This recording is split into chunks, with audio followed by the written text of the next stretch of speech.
Bismillahirrahmanirrahim. Assalamualaikum warahmatullahi wabarakatuh. Salam, Om Swastiastu, Namo Buddhaya, salam kebajikan. Selamat sejahtera bagi kita semua. Yang saya hormati Bapak Riki Susanto, selaku dosen mata kuliah pemrograman 1. Kami dari kelompok 3 izin menjelaskan proyek atau program yang kami buat untuk mata kuliah pemrograman 1 pertemuan 10. Sebelum membahas proyek yang kami buat, saya izin memperkenalkan anggota kelompok saya. Saya sendiri Adi Pramana Suwarno, lalu ada Ridho Anugrah, Muhammad Kevin Novel Fadilah, Marcella Wati, Muhammad Rizky, Wafi Dia Ulhab, dan terakhir Muhammad Fauzan. Langsung saja ke pembahasan materi tentang proyek atau program yang kelompok kami kerjakan. Pengenalan dari aplikasi ini adalah kita mempunyai dua file, yaitu Login Time Recorder dan Personal Finance Manager. Yang pertama adalah Login Time Recorder. File ini adalah antarmuka pengguna grafik user interface yang memungkinkan pengguna untuk login ke sistem. Setiap kali pengguna login, waktu dan tanggal dicatat. Detail login tersebut kemudian ditampilkan di area teks, yaitu grafik user interface, dan juga dicetak ke konsol melalui metode Login Time Recorder yang di kelas Personal Finance Manager. Yang kedua adalah file Personal Finance Manager. Kelas ini dalam sistem manajemen keuangan pribadi, pengguna dapat menambahkan pendapatan, pengeluaran, tabungan, dan mereka ke sistem. Semua data ini disimpan dalam struktur data, yaitu HiSmart. Pengguna juga dapat melihat detail keuangan mereka kapan saja. Selain itu, plus ini juga memiliki metode Login Time Recorder yang mencetak waktu dan tanggal login pengguna ke konsol. Di sini kita mempunyai import data atau swing paket versi kelas-kelas untuk membuat antarmuka pengguna grafik, yaitu grafik interface dalam Java. Yang kedua adalah import Java awet, yaitu versi kelas-kelas untuk membuat komponen antarmuka pengguna seperti tombol, panel, dan frame. Yang ketiga adalah import Java awet event, paket berisi kelas-kelas untuk penanganan event aksi, yaitu seperti mouse dan tombol. Yang keempat adalah import Java Time Local Data, mempresentasikan data dan waktu lokal. Yang kelima adalah import Java Time Format Time Formatter, yaitu memformat dan mempressing tanggal dan waktu. Di sini ada kelas untuk menampilkan waktu dan tanggal setiap page login. Di sini ada public cache Login Time Recorder, yaitu STIM JFrame Information Access, yaitu di dalamnya ada private device untuk memasukkan nama dan sandi. Yang itu ada like button untuk mengklik tombol. Yang ketiga ada private device time, yaitu teks untuk mendapat login. Kedua adalah ada metode untuk menampilkan waktu dan tanggal setiap kali pengguna login, yaitu public login time, yaitu title atau Google Login Time Finance Manager. Yang ketiga adalah buat komponen GU. Di sini ada komponen GU, yaitu nama, sandi, ukuran teks, itu tombol login ke bottom. Yang keempat adalah ada address untuk login. Di sini ada panel untuk komponen, dan sini juga ada untuk panel untuk close teks.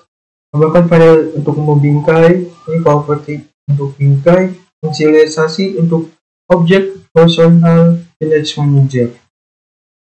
Sini ada publication untuk nama dan sandi.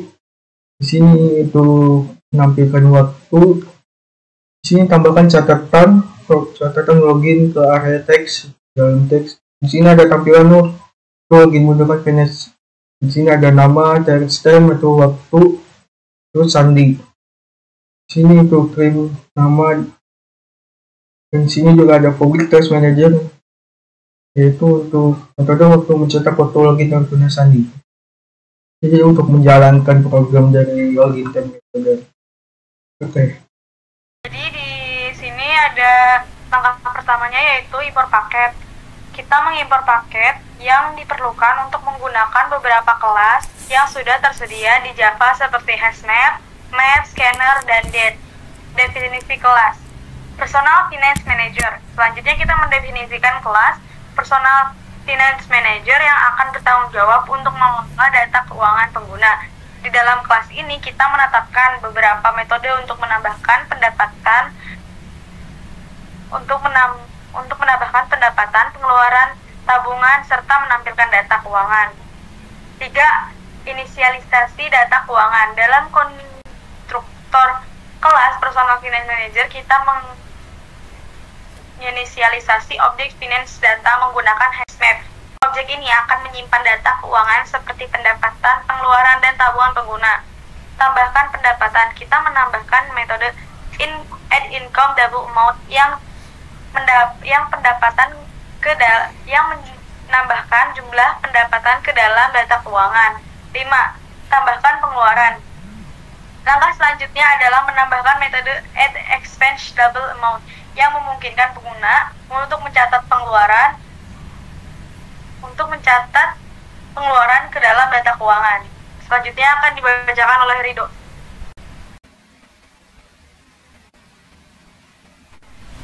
Selanjutnya, metode tampilan data keuangan.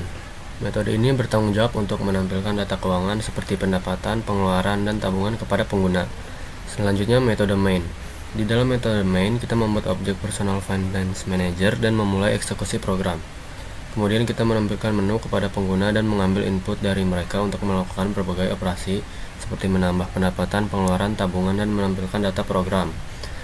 Selanjutnya, validasi input negatif. Saat pengguna memasukkan jumlah pendapatan, pengeluaran, atau tabungan negatif, program memberikan pesan kesalahan yang sesuai. Selanjutnya, keluar dari program. Kita memberikan opsi kepada pengguna untuk keluar dari program dengan memilih opsi keluar. Dan yang terakhir, metode get input data dan set input data. Kita memiliki dua metode ini yang memungkinkan akses ke objek input data dari luar kelas. Jadi dengan Personal Finance Manager, kita bisa dengan mudah mengatur uang kita sendiri dalam program sederhana ini. Selanjutnya, penggunaan tipe data pada aplikasi yang akan dijelaskan oleh Rizky.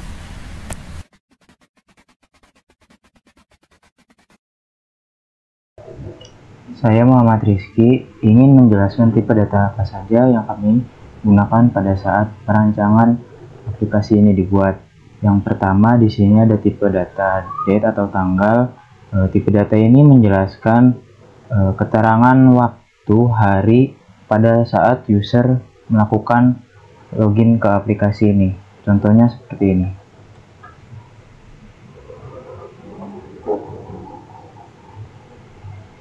Nah, di sini akan terlihat user login pada ini adalah harinya, ini adalah bulannya, ini adalah tanggalnya, ini adalah keterangan waktu, dan ini adalah keterangan tahun. Nah, selanjutnya tipe data yang kami gunakan itu adalah scanner. Nah, tipe data ini berguna untuk menginput data. Jadi di sini bisa kita masukkan misalnya nomor 1 yaitu tambahan pendapatan. Nah, di sini kita coba input nilainya 90. Nah, itu adalah contoh dari tipe data scanner. Selanjutnya tipe data string. Tipe data string ini setahu saya itu berfungsi untuk seperti ini, menampilkan karakter ataupun kalimat-kalimat seperti tambah pendapatan, tambah pengeluaran, tambah tabungan, tampilkan data keuangan, keluar, dan sebagainya. Nah, lanjut. Selanjutnya di sini juga ada tipe data in. Tipe data in ini berfungsi untuk menginput data angka seperti yang ini, yang 90 tadi, sehingga akan tersimpan ke dalam program ini. Selanjutnya ada tipe data double. Nah, tipe data double ini gunanya untuk menampilkan, sebenarnya itu menampilkan tambahan pendapatan, pengeluaran, tabungan, dan data keuangan. Contohnya di sini saya akan memilih nomor 4. Nah, di sini kita bisa lihat pendapatan yang tadi saya input itu adalah 90, pengeluarannya belum sempat saya atur, jadinya masih 0, tabungannya juga 0. Nah, lanjut. Sepertinya hanya itu saja untuk tipe data yang kami gunakan. Sekian, terima kasih. Jadi dalam program ini terdapat beberapa variabel, diantaranya ada variabel data keuangan, sebuah map yang menyimpan data keuangan seperti pendapatan, pengeluaran, dan tabungan. Kedua, variabel input data, objek scanner yang digunakan untuk menerima input dari pengguna. Ketiga, variabel date, objek date yang digunakan untuk merekam waktu login. Keempat, variabel manager, objek dari kelas personal finance manager yang digunakan dalam metode main untuk mengakses metode dan variabel lainnya. Selanjutnya akan dibacakan oleh Kevin. Di sini aplikasi kita bikin aplikasi keuangan pribadi ya. Aplikasinya dalamannya berisi tambah pendapatan, tambah pengeluaran, tambah tabungan, tampilan data keuangan sama keluar. Sebelum itu kita nanti login dulu nih sebelum masuk ke aplikasinya, menggunakan namanya sama sandi, baru ntar kita bisa tuh pilih di dalam aplikasinya mau nambah pendapatan, pengeluaran apa tabungan. Nah, setelah kita udah milih kopen keluar, tinggal pilih nomor 5 keluar. Ntar di situ kita keluar dari aplikasinya. Di sini saya akan menjalankan sebuah aplikasi dari Personal Finance Manager. Yang pertama,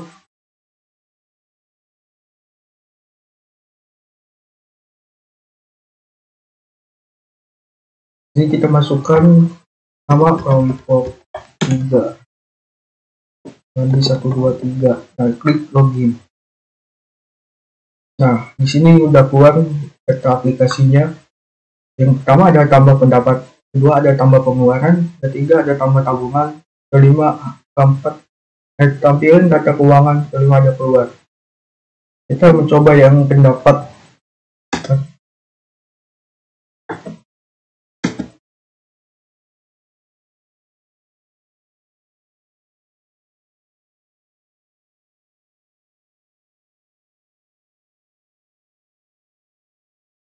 Saya ini mau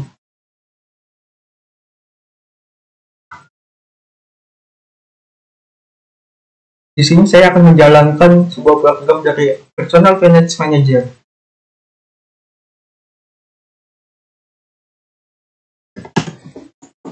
Ini mempunyai cerita sandi 123 saja. Dan sini sudah keluarnya.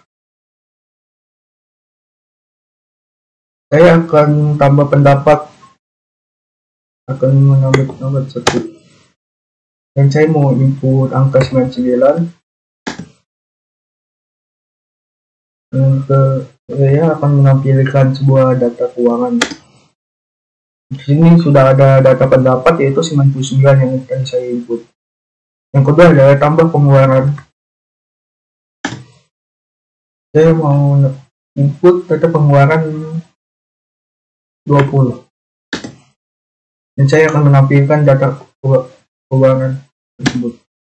Nah, di sini dia keluar angka 20 ya. Untuk ketiga, saya akan menambahkan tambahan tabungan. Saya akan menginput 80.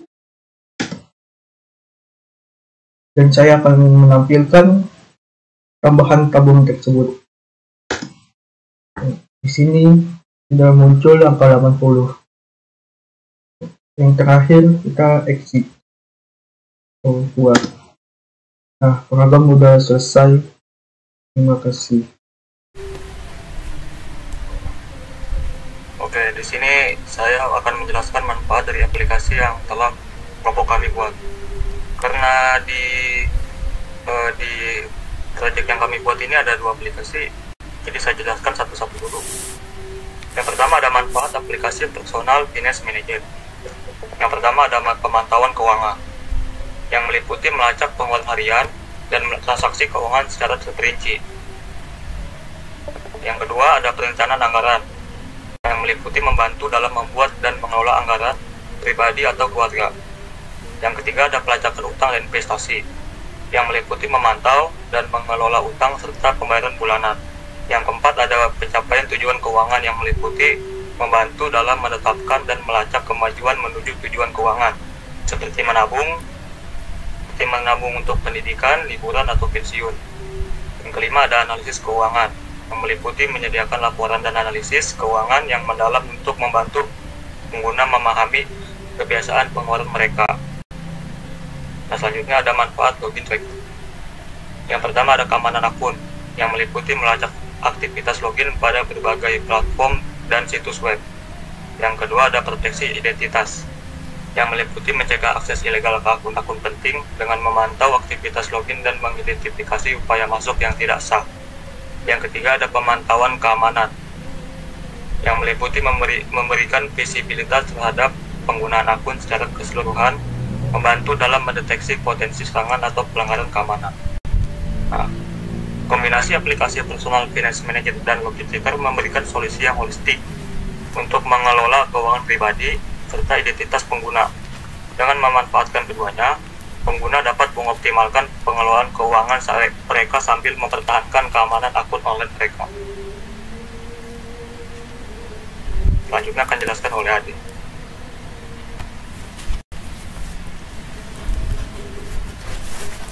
Lalu tiba pada bagian kekurangan aplikasi.